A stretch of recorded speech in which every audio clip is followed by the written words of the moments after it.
예, 시편 88편입니다. 오늘은 죽은 자들 가운데서 자유로우니입니다. 죽은 자들 가운데서 자유로우니. 이게 뭔 말 같아요? 아주 독특한 말입니다. Free among the dead. Free among the dead. 죽은 자들 가운데서 자유로우니. 어쨌든 읽어봅시다. 시편 88편 5절 말씀 본문 같이 읽습니다. 무덤 속에 누워있는 죽임당한 자들 같이 죽은 자들 가운데서 자유롭나이다. 주께서 그들을 다시는 기억하지 않으시느니 그들은 주의 손에서 끊어졌나이다. 무덤 속에서 누워있는 죽임당한 자들 같이, 슬레인, 이건 살해당한 자처럼 말이에요. 죽은 자들 가운데서 자유롭나이다. Free among the dead. 산 자들 가운데서는 자유로움이 없었는데 죽은 자들 가운데서는 자유로움이 있다, 이 말이죠. 오케이. 예, 같이 기도합시다. 이제 이거로 간주하는 감사합니다. 하나님께서 은혜 주셔서 이 시간도 이 말씀을 은혜롭고 복되게 선포할 수 주시고 주의 경이로움 영감 있게 하시고 권능이 차고 넘치게 해주시옵소서. 듣는 모든 혼들이 잘 듣고 잘 깨닫고 잘 믿고 또 이 말씀을 마음에 잘 간직하고 또 잘 사용할 수 있도록 은혜 베풀어 주십시오. 감사드리며 주의 성교도합니다. 아멘. 시편 88편입니다. 시편은 이 5부분으로 구성되어 있어서 시편은 5권의 책입니다. 그래서 이게 모세오경과 유사하다. 모세오경이 5권인데 시편도 5권. 그 시편의 1권은 1편에서 41편입니다. 2권은 42편에서 72편이고 3권은 73편에서 89편이에요. 그래서 오늘 88편인데 88편, 89편까지가 이제 3권이 되고 90편부터 106편까지가 4권, 이제 107편부터 150편까지 5권입니다. 오늘 우리가 다룰 시편 88편은 이제 3권에서 이제 한 편 앞이고 89편이 이제 3권의 마지막에 해당됩니다. 이 시는 이 표제어가 보면 좀 길죠. 고라의 아들들을 위한 노래 또는 시, 마할랏 르안노세 맞추 악장에게 에스라 사람 헤만의 마스길 이렇게 되어 있는데 이 마스길이라는 표제어가 붙어 있는 시가 이제 총 13편이에요. 마스길은 교훈시예요, 교훈시. 교훈적인 시. 근데 에스라 사람 헤만의 마스길 이거 딱 한 편입니다. 열왕기상 4장 31절에 보면 그가 모든 사람보다 지혜로워서 에스라 사람 에단과 마홀의 아들들인 헤만과 갈골과 다르다보다 지혜로웠으므로 그의 명성이 사방 모든 민족들 가운데 있었더라 했는데 하나님께서 솔로몬에게 지혜와 명철을 주시고 나서 솔로몬이 누구보다 지혜롭냐 이 비교 대상을 하는데 솔로몬이 엄청나게 이 세상에서 제일 지혜로운 왕이라면 솔로몬과 비교될 만한 그 적수가 될 만한 지혜로운 사람이 뭐 누가 있을 거 아니에요? 그 사람을 뽑을 때 에스라 사람 에단과 마홀의 아들들인 헤만과 갈골과 다르다 이렇게 돼 있어요. 그리고 에스라 사람 에단이 엄청 지혜로운 사람이고 마홀의 아들들인 헤만과 갈골과 다르다가 굉장히 지혜로운 사람이었구나. 이제 이 정도 우리 짐작할 수 있는 거죠. 그런데 이게 여기는 이 시편에 지금 88편은 뭐라 되어 있냐면 에스라 사람 헤만의 마스길 이렇게 되어 있거든요. 근데 11개상에는 마홀의 아들들 헤만이 되어 있죠. 동명이인이죠. 헤만은 여기서는 에스라 사람 헤만이고 11개는 마홀의 아들 헤만 이렇게 나온단 말이죠. 솔로몬의 지혜를 에스라 사람 에단, 마홀의 아들들은 헤만, 갈골, 다르다에 비교하면서 그들보다 더 지혜로웠다 이렇게 말하는데 본문은 에스라 사람 헤만입니다. 마홀의 아들들 중에 하나인 헤만과는 동명인이고 이 시편은 주의 재림과 천년왕국이 주제입니다. 이 시편에 등장하는 물론 첫째가 예수 그리스도, 그분의 고난과 죽으심, 묻힘, 부활이 모두 이 시편에 언급되어 있습니다. 둘째가 환란 중에 있는 유대인들, 셋째가 고난받는 성도들입니다. 이 말은 이 시편이 우리의 일상생활에 영적 교훈적으로 적용하기 굉장히 적합한 그런 시편이다 이 말입니다. 우리 누구나 자주 고난과 시험에 빠지기 때문입니다. 자, 본문을 보겠습니다. 1절 오 내 구원의 주 하나님이시여 내가 밤낮으로 주 앞에서 부르짖었나이다. 오 내 구원의 주 하나님이시여 주 하나님은 나의 구원자 나의 구출자십니다. 그분은 구원의 주 하나님이십니다. 우리가 주를 찾을 때 주를 부를 때 다양한 호칭을 사용할 수 있지만 고난에 처할 때 가장 쉽게 부를 수 있는 이름이 내 구원의 주 하나님입니다. 오 내 구원의 주 하나님이시여. 주 예수는 구원자시고 구원의 창시자, 구원의 대장입니다. 주 예수는 구원의 뿌리시고 구원의 길이시고 구원의 소망이시고 구원의 창시자입니다. 우리가 듣는 말씀은 구원의 복음, 구원의 말씀입니다. 지금은 구원의 날입니다. 예수 그리스도는 구원의 반석이시고 구원의 방패, 구원의 잔, 구원의 하나님입니다. 오, 내 구원의 주 하나님이시여. 이것은 고난 중에 있는 성도들이 주의 구원, 구출, 도움을 바라며 부르짖는 기도입니다. 내가 밤낮으로 주 앞에 부르짖었나이다. 내가 밤낮으로 day and night, 밤낮으로 주 앞에 부르짖었다. 얼마나 사정이 다급한지를 보여주는 겁니다. 우리가 밤낮으로 해야 할 일이 있다면 밤낮으로 해야 될 일이 뭘 같아요? 첫째, 부르짖어 기도하는 겁니다. 부르짖어 기도하는 일은 내가 밤낮으로 하는 일. 사도 바울은 데살로니전서 3장 10절에 우리가 밤낮으로 넘치도록 기도하면 너희 얼굴을 보고 너희의 믿음에서 부족한 것을 완전하게 하려 함이니라. 우리가 밤낮으로 넘치도록 기도하면, 성도들이 밤낮으로 해야 될 일이 부르짖어 기도하는 거다 이 말이죠. 둘째가 뭐냐? 밤낮으로 주의 말씀을 묵상하는 겁니다. 그러니까 말씀 묵상은 밤낮으로 할 수 있는 일이고 밤낮으로 해야 될 일이다 이 말이에요. 복 있는 자는 주의 법을 밤낮으로 주야로 묵상하는 사람입니다. 시편 1편 2절에 그러나 그의 즐거움은 주의 법 안에 있으며 또 그분의 법 안에서 그는 밤낮으로 묵상하는도다. 그분의 법 안에서 뭐한다? 밤낮으로 묵상한다. 그러니까 주의 말씀을 깊이 생각하는 일은 뭐 낮과 밤이 따로 없고요. 뭐 누워서도 할 수 있고 앉아서도 할 수 있고 잠잘 때도 할 수 있고 깨어서도 할 수 있고 아무 때나 할 수 있는 일이고 또 해야 되는 일입니다. 이것이 성공의 비결입니다. 요소 1장 8절에 너는 이 율법책을 내 입에서 떠나지 말게 하며 밤낮으로 그것을 묵상하여 뭐하라? 언제 하라고요?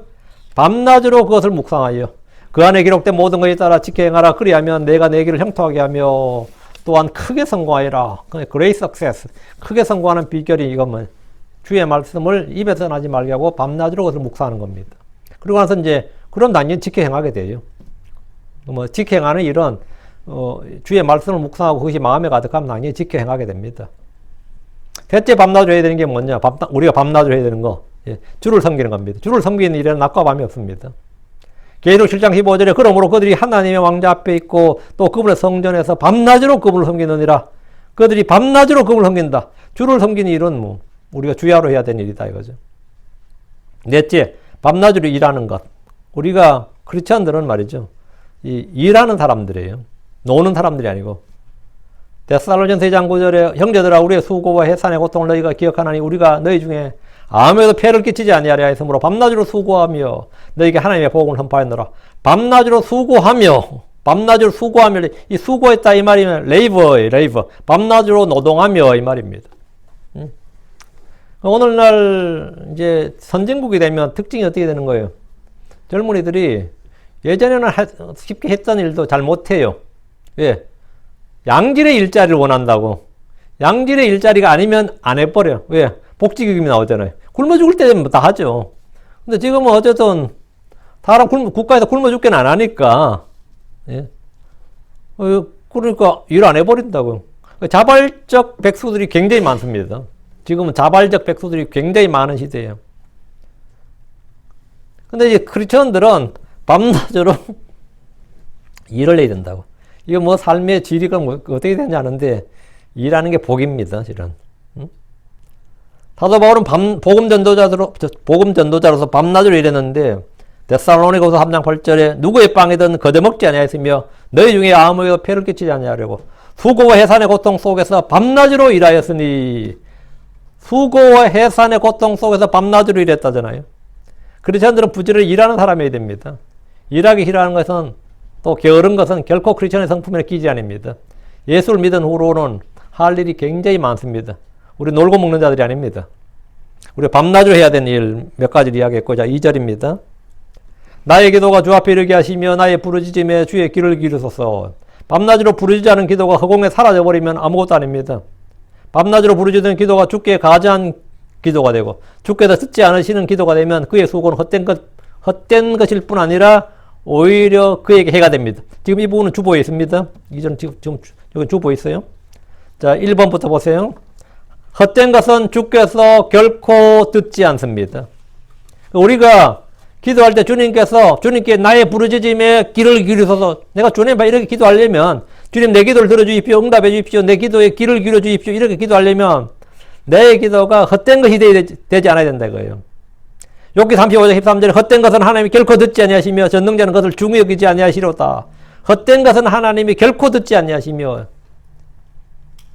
두 번째, 사람의 귀를 돌려 율법을 듣지 아니하면 그의 기도조차 가증한 것이 됩니다. 사무엘 28장 9절에 사람이 자기 귀를 돌려 율법을 듣지 아니하면 그의 기도조차 가증한 것이 되리로다. 다음 셋째, 손에 피가 가득할 때 그의 기도는 응답되지 않습니다.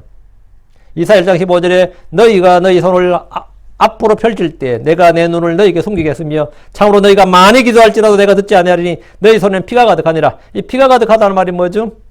피가 가득하다는 말이 무제한 피를 흘리는 거, 폭력, 이런 거예요. 그러니까 이런 것이 있을 때 주님께서 그의 기도가 많이 기도할지라도 듣지 않는다. 그다음에 불법의 자백이나 죄의 회개 없이 하는 기도는 주께서 듣지 않습니다. 네 번째, 오직 너희 불법들이 너희와 너희 하나님 사이를 갈라놓았고 너희 죄들이 그 얼굴을 너희에게 숨겼으므로 그분께서 듣지 아니하시리라. 이런 기도는 아무래도 듣지 않는다 이거예요, 주님이. 다음 다섯째, 내 마음이 불법에 관심을 놓으면 주님은 듣지 않습니다. 시편 66편 18절에 내가 마음속으로 불법에 관심을 놓으면 주께서 내 말을 듣지 아니하시리라. 내가 마음속으로 불법에 관심을 놓으면, 내가 불법, 죄 이런 데 관심을 놓으면 주님께서도 내 말 듣지 않는다. 내가 아무리 기도해도 소용없다 이 말이죠. 여섯째, 두 마음을 품고 구하는 기도는 주께서 듣지 않습니다. 야고보서 1장 7절 8절에 그 사람 자기가 무엇을 주께 받을 줄로 생각하지 말라. 두 마음을 품은 사람은 자기 모든 길에서 안정이 없느니라. 두 마음을 품은 자는 뭐라고요? 받을 줄로 생각하지 말라. 다음, 정욕으로 쓰려고 잘못 구하면 그는 구하여도 받지 못합니다. 지금 7번째죠. 야고보서 4장 3절에 너희가 구하여도 받지 못하면 그것을 너희의 정욕에 쓰려고 잘못 구하기 때문이니라 하십니다. 우리는 기도할 때 주께서 나의 기도에 귀를 기울여 주실 것을 구해야 되는데, 이를 위해서 우리는 늘 주의 말씀에 귀를 기울여야 됩니다. 주의 말씀을 듣고 믿고 순종할 때, 그럼 순종하면 할수록 기도응답이나 기도의 확신이 더 커집니다. 주님께서 이걸 들으신다 이렇게. 3절, 이는 내 혼이 고난들로 가득하며 또 내 생명이 무덤에 가까이 이르기 때문이니이다. 3절 읽을 때 여러분 어떤 생각이 들어요? 이 사람 인생도 정말 이번 생은 망했다는 생각이 안 들어요? 3절 딱 읽을 때. 이는 내 혼이 고난들로 가득하며 또 내 생명이 무덤에 가까이 이르기 때문이다. 이는 내 혼이 고난들로 가득하며 이게 뭐예요? 이것은 재앙이나 저주로 보이죠. 그런데 실제 의인들의 삶은 언제나 고난들로 가득했습니다. 이게 참 이 패러독스예요. 이 역설이에요. 오히려 악한 놈들이 잘 먹고 잘 살고 의인들이 늘 고난으로 가득하다고요. 다윗의 생은 고난으로 가득했습니다. 주 예수님의 생애는 고난들로 가득했습니다. 사도 바울의 삶은 고난으로 점철되어 있었습니다. 왜 의인들에게 고난이 있는 겁니까? 다 이유가 있겠죠. 왜 하나님께서 의인들에게 고통과 고난을 허락하시냐 이 말이에요. 첫째, 고난의 유익 때문입니다. 고난에 뭐가 있다? 유익이 있다. 고난에 유익이 있어요. 시편 119편 71절, 고난당한 것이 내게 유익하오니 이로써 내가 주의 법규들을 배우게 되어 있나이다. 고난당한 것이 내게 뭐 있다? 유익하오니 이로써 내가 주의 법규들을 배우게 되었다. 고난이 없었다면 그는 주의 법규들을 못 배웠다 이 말이죠. 고난을 통해 배우는, 어떤 사람은 신학교 가서 성경을 배운다고, 어떤 사람은 교회 가서 성경을 배운다고, 어떤 사람은 어디 가서 성경을 배운다고 그러지만, 진짜 이 주의 법, 주의 말씀을 배우는 진짜 현장의 주로 이제 광야의 학교 그런 말 들어보셨죠? 광야의 학교. 그런 것처럼 이 고난의 현장에서 배우는 게 참 많습니다.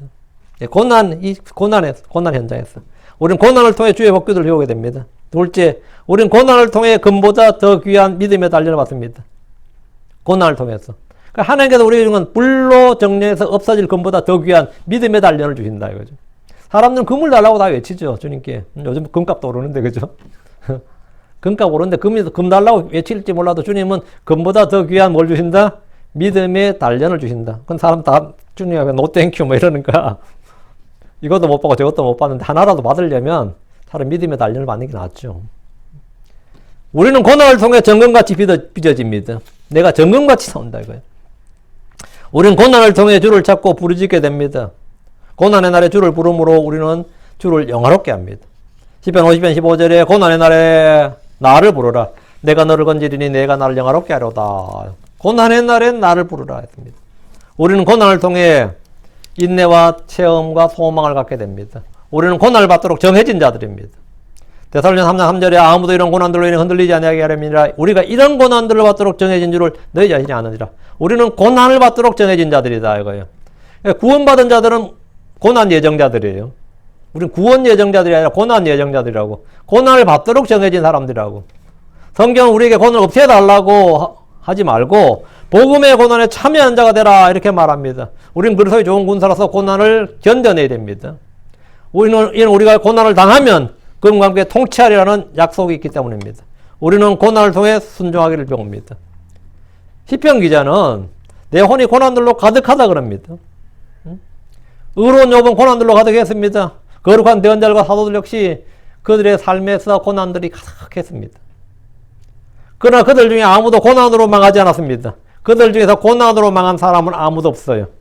사람을 망하게 하는 것은 고난들이 아니라 교만과 탐욕과 게으름의 풍성함입니다. 에스겔서 뒤로 에스겔서로 가가지고 16장 49절.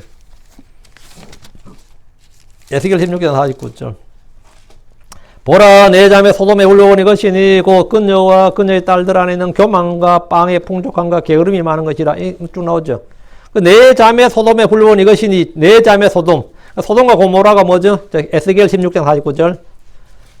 소돔과 고모라를 자매라고 보는 거예요. 자매로.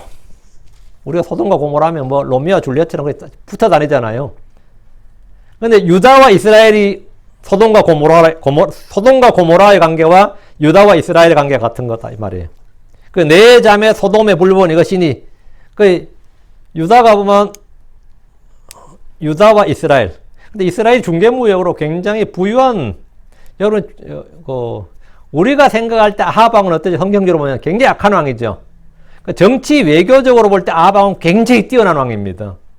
북왕국을 부흥시킨, 경제적으로는 좀 부흥시킨 그런, 물론 맞으면 뭐 전쟁 나서 활에 맞아 죽었지만 상당히 똑똑하고 그런 한마디 그 현실적으로 이 중개무역을 해가지고 좀 그런 왕인데, 그 유다가 볼 때 부럽지. 이스라엘이 좀 잘 사니까. 이스라엘이 잘 사니까. 근데 이제 이어서 이제 보라 내 자매 소돔의 물건 이것이니 하면서 내 자매 소돔을 이게 이스라엘입니다. 유다의 입장에서 자매가 이스라엘인데 소돔이라고 그래요. 소돔의 물건 이것이니 꼭 그녀와 그녀의 딸들 안에 있는 교만과 빵의 풍족함과 게으름이 많은 것이라 이래 됐죠. 주님은 유다와 이스라엘의 멸망을 소돔과 고모라에 비유하시면서 내 자매 소돔의 불법이라 이렇게 하셨어요. 유다와 이스라엘이 망한 것은 그들에게 닥친 고난 때문이 아니랐다 이거죠. 고난 때문이 아니라 뭐 때문에 망했다고요? 그들의 불법이 교만과 빵의 풍족함과 게으름이 많은 것. 교만이야 뭐 마음의 교만이겠죠. 빵의 풍족함 뭐죠? 경제적으로 잘 살렸다 이거, 잘 살았다 이거예요. 이스라엘은 잘 살았어요. 잘 살았어요. 게으름이 많은 것. 잘 살면 당연히 다음에 뭐가 생기는 거죠? 문화가 발전하지. 문화의 발전이라는 건 뭐죠? 게으름이 많은 거예요. 여러분이 그렇게 뭐 다저 스테디움이나 LA 무슨 농구장이나 그렇게 사람들이 꽉꽉 차는 건 왜 그런 것 같아요? 나는 그건 늘 놀라워요. 저 자식도 일 안 하고 왜 여기 앉아있지? 이 낮에 일 안 하고 왜 저기 운동장에 왜 저렇게 많은 몇만 명의 사람들이 저기 있는 거야? 응? 저 처음에 한국에 프로야구 생겼을 때도요. 그 TV에서 관중석을 보면서 지금 일하는 시간 아닌가 생각했어요. 그 내가 옆에서 하면 지금 일하는 시간 아닌가? 왜 저기 저렇게 사람 몇만 명씩 모여들어서 지금 고함 지르며 야구를 보고 있냐고. 지금 일하는 시간에 일을 해야지. 내 같은 생각 가진 사람도 하면 스포츠는 없는 거지 뭐. 뭐 좀 살만하면 뭐가 되는 거죠? 예. 여기도 표 끊어가고 저기도 표 끊어가고 놀러 가다는 건데 그게 성경에 게으름이 많은 것이다 그래요. 일을 해야 될 시간에 일을 안 하고 엔터테인먼트를 즐기고 있다고. 낮에는 거기서 놀고 밤에 클럽 가서 놀고 그죠? 돈은 누가 버는 거예요? 누가 벌어서 벌겠지. 버는 놈이고 쓰는 놈이 따로 있는 거야. 응? 그런 거 주님께서 주님은 이걸 뭐라 그랬어요? 불법이라고 그랬어요. 불법이라고, 이게 불법. 응? 그러면 그들은 서로 행하지 않고 탐욕을 부렸습니다. 지금 3절 다시 또 내 생명이 무덤에 가까이 이르기 때문입니다. 시편 기자는 지금 고난으로 인해 죽음의 위험에 놓여 있습니다. 고난이 가득하다 그러잖아요. 고난만 가득한 게 아니라 지금 죽을 위기에 놓였다고. 내 생명이 무덤에 가까이 이르기 때문입니다. 이 말은 뭐죠? 내가 지금 죽게 되었다 이거죠. 그가 받은 고난이 무엇인지 잘 기록되어 있지 않는데 거의 죽게 된 정도의 고난이었으면 분명합니다. 이럴 때 진짜 살고 싶은 마음이 없죠. 우린 질병으로 인해서 또는 칼로 인해서 사고로 인해서 극심한 스트레스로 인해서 거의 죽을 정도의 위기에 놓일 수 있습니다. 진짜 죽을 위기에 놓일 수 있어요. 그럴 때 우리는 뭐 해야 되죠? 주를 찾고 주를 불러야 됩니다. 4절 나는 구덩이로 내려가는 자들과 함께 계수되며 또 나는 아무 힘이 없는 자 같나이다. 자신의 지금 신세를 한탄하는 거예요. 나는 구덩이로 내려가는 자들과 함께 계수되며 이 말은 죽은 자들 중에 하나로 계수된다 이 말입니다. 구덩이로 내려간다 이 말은 그는 살았으나 죽은 자와 같다는 말입니다. 구덩이로 내려간다. 늙어서 병들었거나 포로 잡혀서 감옥에 갇혀서 사형집행을 앞두고 있거나 아니면 다른 위험에 놓여서 죽게 된 그런 상황입니다. 나는 구덩이로 내려가는 자들과 함께 계수되며 이건 그는 죽은 자로 취급되었다 이 말입니다. 응? 오늘 몇 명 죽었어 하면 이 사람도 죽은 자로 넣어라 이거예요. 그 계수된다는 말이 카운트한다는 말이잖아요. 응? 그는 스스로 생각해도 사실 죽은 것이라 다름없다고 없었다고 고백합니다. 또 나는 아무 힘이 없는 자 같나이다. 육신의 힘도 다했고 영적인 힘도 기진해버렸습니다. 아무런 소망이 없는 절망을 죽음에 이르는 병이라 그럽니다. 어떤 이는 죽음을 앞두고도 부활의 소망과 기쁨으로 넘치는 이들이 있습니다. 어떤 이들은 살아있어도 두려움과 낙심으로 기진해서 아무런 힘이 없습니다. 또 나는 아무 힘이 없는 자 같나이다. 여러분 어때요? 힘이 넘칩니까? 지금 아무런 힘이 없는 자 같아요. 나는 아무 힘이 없는 자 같나이다.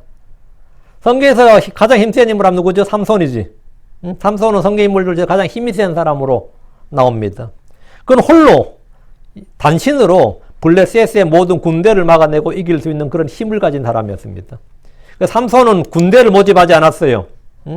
나팔을 불어서 이스라엘 청년들아 모여라 하든지 뭐 단지파야 모여라 하든지 뭐 안 했습니다.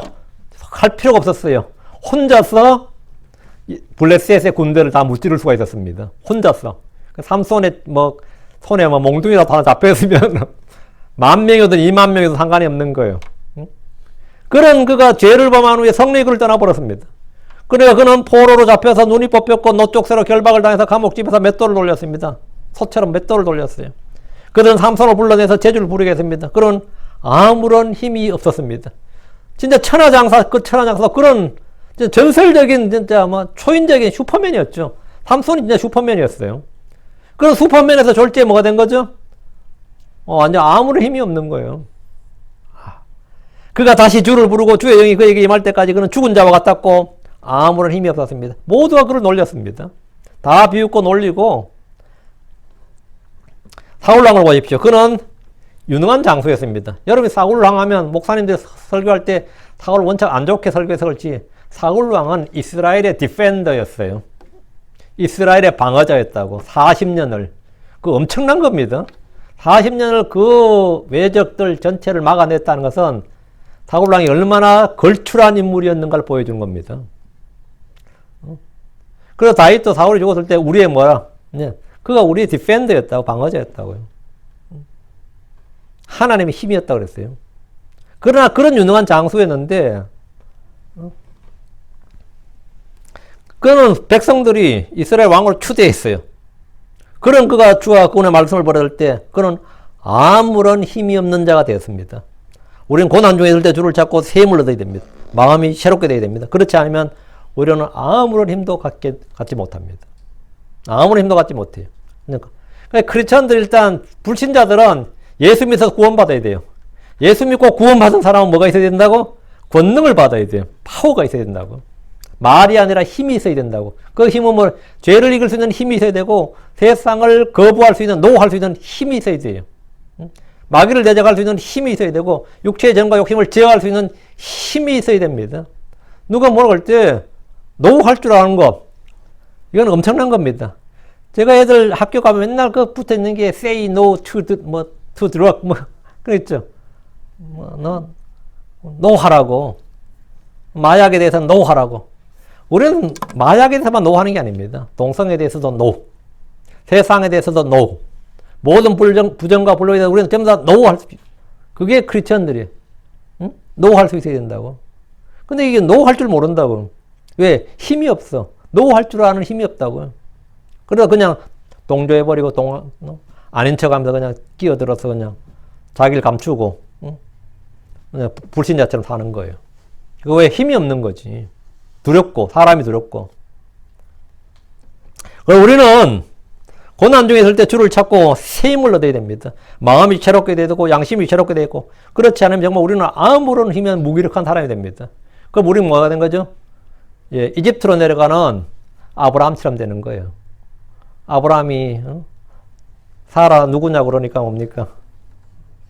예, 내 누이다 그러죠. 완전 아브라함이 매니저가 돼가지고 그죠? 사라의 매니저가 돼가지고 누이라고. 이 뭔 꼬라지야 이게. 5절입니다. 죽은 자들 가운데 자유로우니 마치 살해당해 무덤 속에 누워있는 자 같도다. 자기 자신을 지금 말하는 거예요.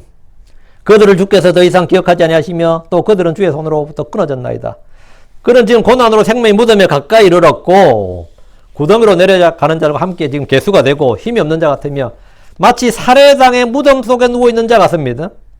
근데 죽은 자들 가운데 자유로우니 이렇게 시작하죠. 죽은 자들 가운데 자유로우니. 이 말은 그가 만약 자유를 누린다면 산 자들 가운데서 누린 것이 아니라 죽은 자들 가운데서나 자유로울 것이다 이 말입니다. 이거는 불신자들 늘 하는 말이에요. 죽어야 이게 다 끝나지. 내가 죽어야 이게 다. 불신자들 아주 가끔은 진리를 말할 때죠. 야, 이게 내가 죽어야 이게 다 끝나는 거지. 맞아요. 죽으면 다 끝나요. 내가 죽으면 그 고통 끝난다고. 내가 죽어야 다 끝나지. 근데 또 잘 못 죽잖아, 그죠? 못 죽는데, 산 자들 가운데서는 자유가 없어요. 산 자들 가운데서는 자유를 못 누리는데, 죽어야, 내가 죽은 자들 가운데서는 자유로울 것이다, 이 말이에요. 죽음은 육체의 고난과 죄의 권능과 이 세상의 모든 근심과 염려로부터 자유를 줍니다. 사람들은 죽음을 두려워하지만 또 한편으로는 죽음을 현 세상의 도피처로 생각을 합니다. 그래서 많이들이 고통을 겪을 때 뭐하죠? 자살하는 거예요. 왜 자살하겠어요? 죽음이 도피처라고 생각하기 때문에 그렇게 하는 겁니다. 죽음을 삶의 고통에서 해방, 자유로 생각을 하기 때문입니다. 지금 스위스, 벨기에, 룩셈부르크, 네덜란드, 캐나다, 콜롬비아는 안락사를 허용합니다. 올해 6월부터 스페인도 안락사를 허용하기로 이제 의회에서 결정을 했고, 죽음이 질병의 종말, 고통의 끝, 해방, 자유라고 생각하기 때문입니다. 이제 한국도 지금 여론조사하니까 80% 이상이 안락사 허용하게 해달라 그래요. 죽음의 이 사생관이죠. 죽음이 뭐다? 고통의 끝이다 이거예요. 해방이다 이거예요. 죽은 자들 가운데서 자유로우니 이 말씀은 죽음을 권장하거나 자살을 미워하는 말이 아닙니다. 이 말씀 영적으로 적용하면, 우리 이제 이 말씀 영적으로 적용하면 로마서 6장 6절 7절이에요. 자, 보시죠. 죽은 자들 가운데 자유로우니, 이 말은 굉장히 의미 있는 말입니다. 그럼 우리는 어떻게 해요? 죽으란 말이냐? 예. 크리스천들은 다 죽은 자들이지. 로마서 6장 6절 7절. 우리가 이것을 알거니와 우리 옛사람이 그분과 함께 십자가에 못 박힌 것은 죄의 몸을 멸하여 이제부터는 우리가 죄를 섬기지 아니하게 하려면이, 여기 언더라인. 죽은 자는 죄로부터 해방되었느니라. 그러니까 죄로부터 해방된 사람 누구라고요? 죽은 자는 죄로부터 해방되었느니라. 그러니까 우리의 옛사람이 그분과 함께 십자가에 못 박혔다는 거예요. 이건 죄의 몸을 멸하여 이제부터 우리가 죄를 섬기지 아니하게 하려면이 죽은 자는 죄로부터 해방됐다. 죽은 자는 죄로부터 해방됐다. 그러니까 죄를 이기는 방법, 죄에서 자유를 누리는 방법 뭐죠? 죄와 싸워서 이기는 게 아닙니다.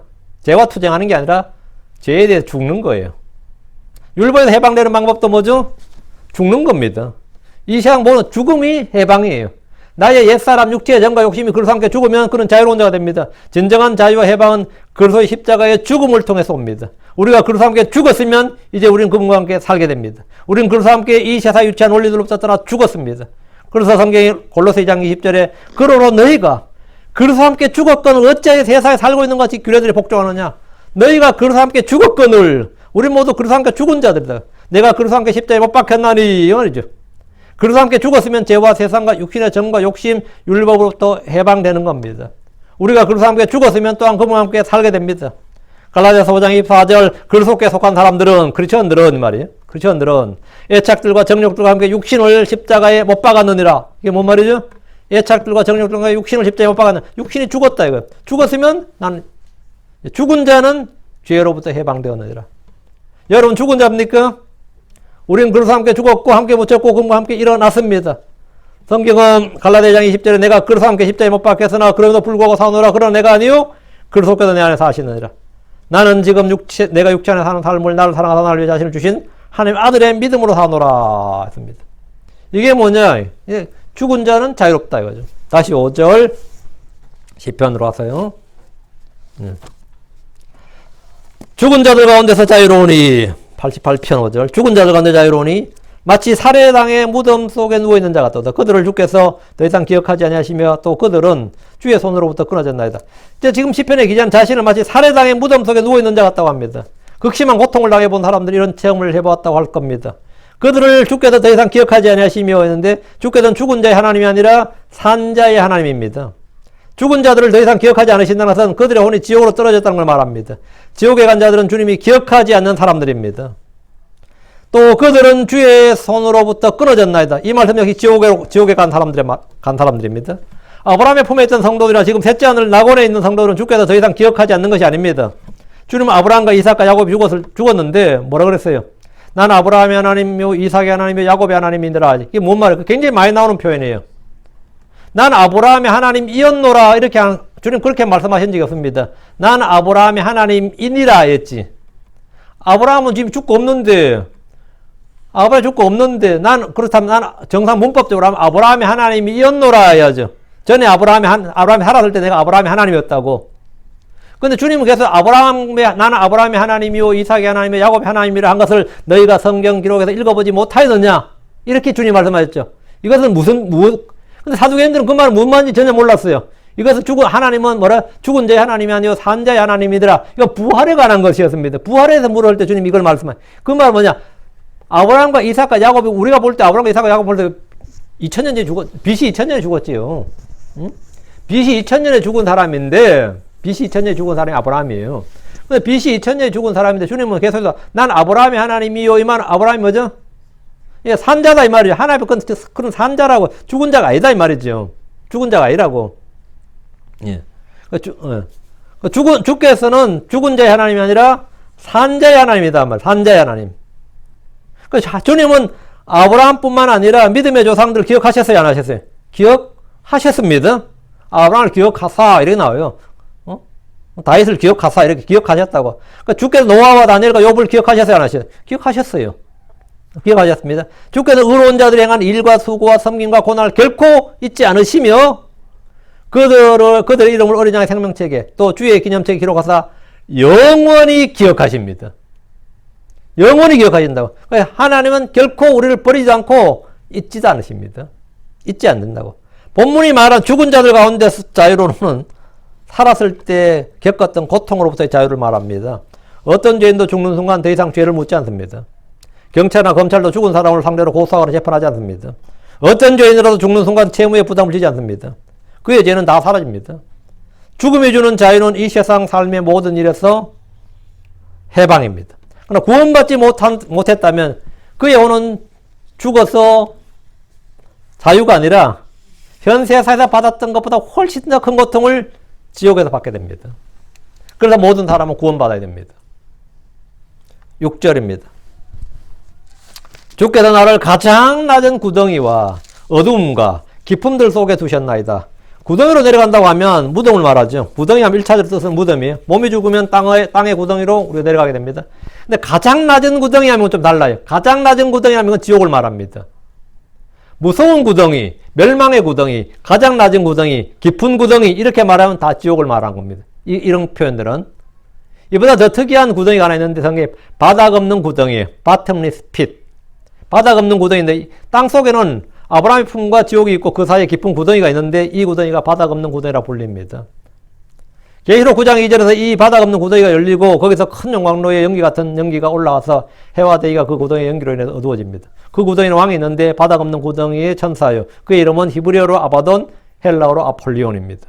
바닥 없는 구덩이에서 올라오는 이 짐승이 땅에서 태어난 두 증인을 죽입니다. 사탄이 갇히 있는 곳이 바닥 없는 구덩이입니다. 그런데 본문에서 시편 기자는 주께서 자기 자신을 가장 낮은 구덩이의 어둠과 깊음들 속에 두셨다 이렇게 말합니다. 이건 무슨 말이에요? 시편 기자가 왜 구원받은 사람이 왜 여기 가장 낮은 구덩이와 어둠과 깊음들 속에 두어지는 거예요? 말이 안 되잖아요. 예, 이 본문은 우리 주 예수 그리스도의 죽으신 후 가신 지옥에 대한 언급입니다. 예언의 말씀입니다.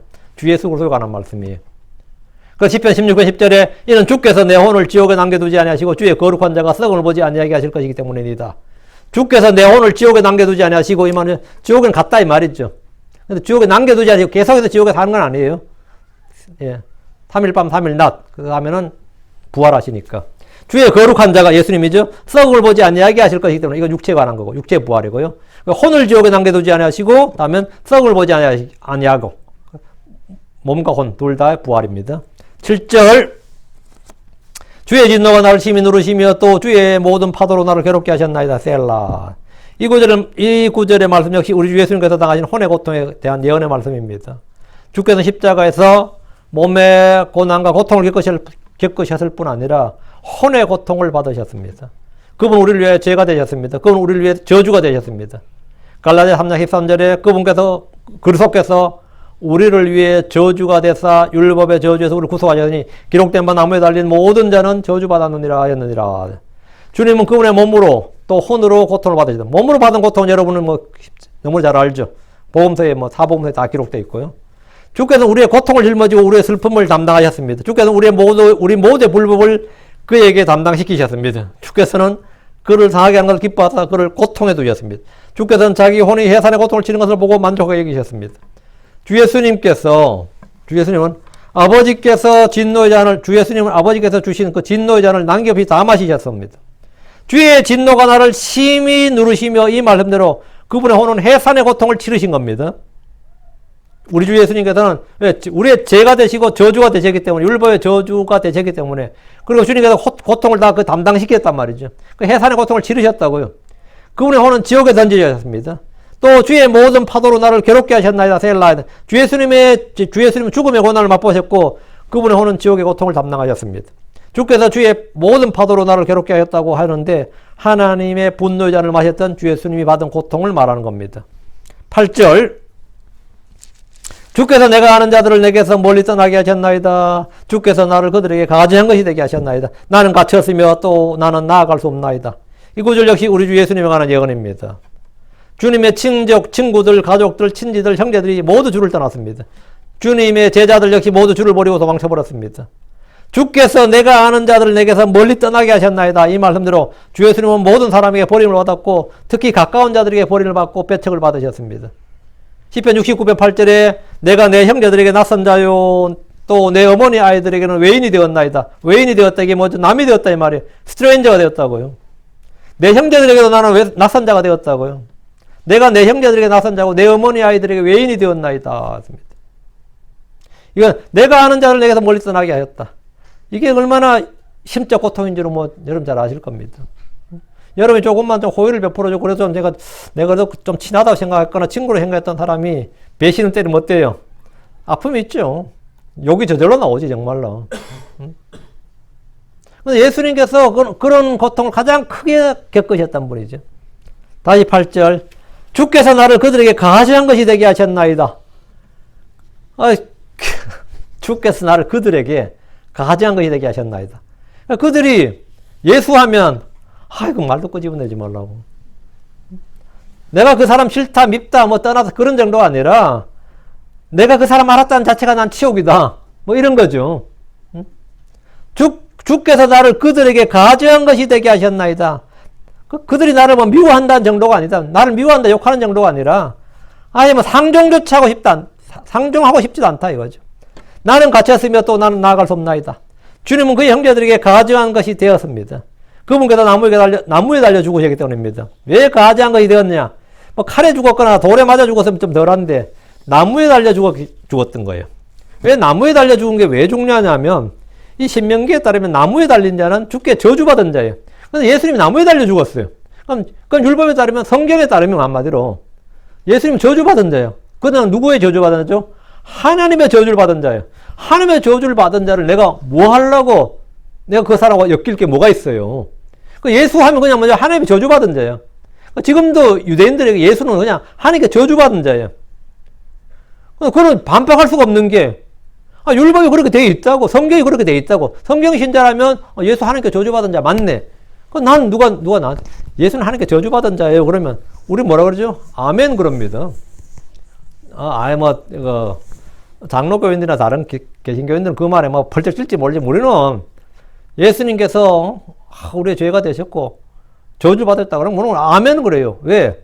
그분과 친히 나무에 달려서 그분의 몸으로 우리의 죄들을 지셨습니다.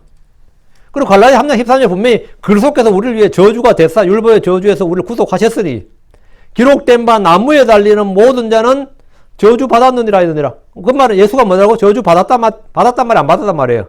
받았다는 말이지. 우리의 저주가 돼서 저주를 받아. 예수가 우리를 위해 저주가 됐다는 건 그건 좋은 거예요. 예수님이 우리를 위해 죄가 되셨으니까 우리가 하나님의 의가 되고, 예수님이 우리를 위해서 저주가 되셨으니까 우리가 하나님의 복을 받는 거예요. 예수가 우리를 위해서 죽으셨으니까 우리가 생명을 얻는 것이고, 예수님이 우리를 위해서 지옥에 가셨으니까 우리가 하늘로 올라가는 거지. 예수님이 사람의 아들이 되셨으니까 우리가 하나님의 아들이 되는 거고, 예수님께서 뭐뭐 되셨다는 것은 우리에게는 모든 뭐죠? 엄청난 그 반전의 복이 있는 거지.